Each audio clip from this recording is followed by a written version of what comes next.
ഒരുപാട് ദൈവാനുഗ്രഹം. ഈ സിനിമയുടെ പൂജ ഏപ്രിൽ 17 ആയിരുന്നു, 2023 ഏപ്രിൽ 17 കണ്ണൂർ ആണ്ടല്ലൂർ കാവിൽ വെച്ചിട്ടായിരുന്നു പൂജ.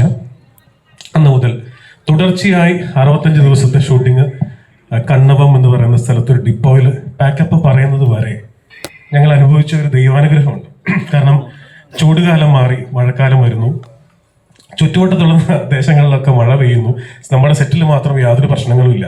ബിജുവേട്ടൻ ചോദിക്കുന്നു, നിങ്ങൾ എന്ത് കൂടോത്രമാണ് ചെയ്തത്, ഇങ്ങനെ നമുക്ക് മാത്രം മഴയില്ല, തടസ്സങ്ങളില്ല, ഭംഗിയായിട്ട് പോകുന്നു. അപ്പോൾ ഞങ്ങൾ പറഞ്ഞു, കൂടോത്രമല്ല, പ്രാർത്ഥനയാണ്. ഞാനും അരുൺ നാരായണനും അക്കാര്യത്തിൽ ഒട്ടും കുറവുള്ള ആൾക്കാരല്ല. അപ്പൊ അതുകൊണ്ട് തന്നെയാണ് ഇന്നിത് പറഞ്ഞു തുടങ്ങുന്നത്. മറ്റെന്തും പറയുന്നതിന് മുൻപ് വല്ലാത്തൊരു ഗ്രാറ്റിറ്റ്യൂഡ് ഈ പ്രപഞ്ചത്തോടും ദൈവത്തോടും എല്ലാവരോടും ഉണ്ട്. പിന്നെ എന്താ പറയുക, സ്വാഗതം പറയുക എന്നുള്ളതാണ് എൻ്റെ ജോലി. ഒരുപാട് സന്തോഷമുണ്ട്. നിങ്ങളിങ്ങനെ നിറഞ്ഞ് 1 മണിക്കൂർ മുമ്പ് എല്ലാവരും എത്തി. ഒരുപാട് സന്തോഷം.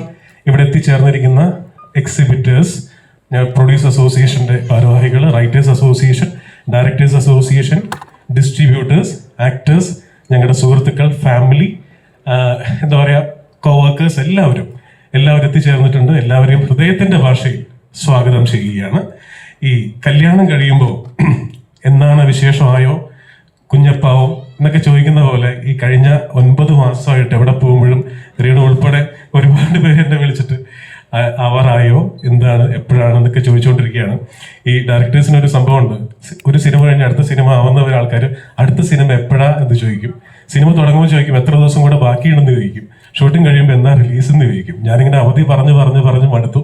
എൻ്റെ പ്രൊഡ്യൂസേഴ്സ് എൻ്റെ ഏറ്റവും അടുത്ത സുഹൃത്തുക്കളായതുകൊണ്ട് തന്നെ അരുൺ നാരായണനും സിജോയും എനിക്ക് ഒരു പ്രഷറും തരാതെ എപ്പോഴാണോ ജസ്സിന്റെ വർക്ക് കംപ്ലീറ്റ് തീരുന്നത് അപ്പം ഇറക്കിയാൽ മതി എന്ന് പറയുന്ന ഒരു ധൈര്യം ഈ രണ്ടുപേരും തന്നു. ആ ധൈര്യത്തിന് എനിക്ക് വേണ്ടി നിങ്ങൾ വലിയൊരു കൈയടി കൊടുക്കണം. Thank you. പിന്നെ ഏത് ഇന്റർവ്യൂവിൽ ഇരിക്കുമ്പോഴും എല്ലാവരും റിപ്പീറ്റ് ചെയ്ത് ചോദിക്കുന്ന ചോദ്യമാണ് ആസിഫ് അലി, ഇതിലും ആസിഫ് അലി ഉണ്ടല്ലേ എന്നുള്ളത്. അപ്പൊ ഞാൻ എല്ലാവരോടും പറയുന്നുണ്ട്, നിങ്ങളിങ്ങനെ ചോദിച്ച് അവനെനിക്ക് ഡേറ്റ് തരാറാവില്ല. അളിയ, ആൾക്കാരിങ്ങനെ പലതും ചോദിക്കും. ആൾക്കാരിങ്ങനെ പലതും ചോദിക്കും. നമ്മളിങ്ങനെ സിനിമ ചെയ്തുകൊണ്ടേയിരിക്കും. അപ്പോൾ എന്താ പറയുക, കൂടുതൽ സിനിമകൾ ആസിഫായിട്ട് ചെയ്യണം, ഇനിയും ചെയ്യണം. അതുപോലെ തന്നെ പുതിയതായിട്ട് കിട്ടിയ ഒരു കൂട്ടുകെട്ടാണ് ബിജു മേനോൻ എന്ന് പറയുന്നത്. ഞാൻ ആക്ച്വലി സംയുക്ത വർമ്മയെ വെച്ചുകൊണ്ട് കുറേ പരസ്യങ്ങൾ ഡയറക്റ്റ് ചെയ്തിട്ടുണ്ട്. പക്ഷെ ബിജുവേട്ടൻ്റെ കൂടെ ആദ്യമായിട്ടാണ് വർക്ക് ചെയ്യുന്നത്.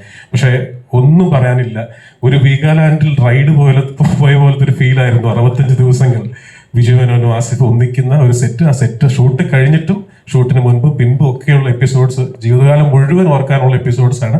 ബിജുവേട്ടൻ കുറച്ചു നേരം മുമ്പ് വിളിച്ചിരുന്നു. അദ്ദേഹത്തിന് ഇന്നിവിടെ എത്തിച്ചേരാൻ പറ്റിയിട്ടില്ല. മുരുകദോസിന്റെ സിനിമ ചെന്നൈയിൽ ഷൂട്ടിംഗ് നടക്കുകയാണ്. പക്ഷെ വെള്ളിയാഴ്ച മുതൽ ഞങ്ങളുടെ കൂടെ അദ്ദേഹം ജോയിൻ ചെയ്യുന്നുണ്ട്.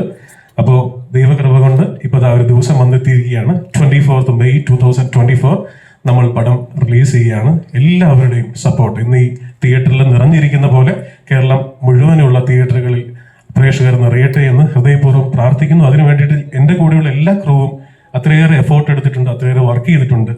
ഇന്നിവിടെ എത്തിച്ചേർന്നവരും ചേരാത്തവരുമായിട്ടുള്ള എല്ലാവരും.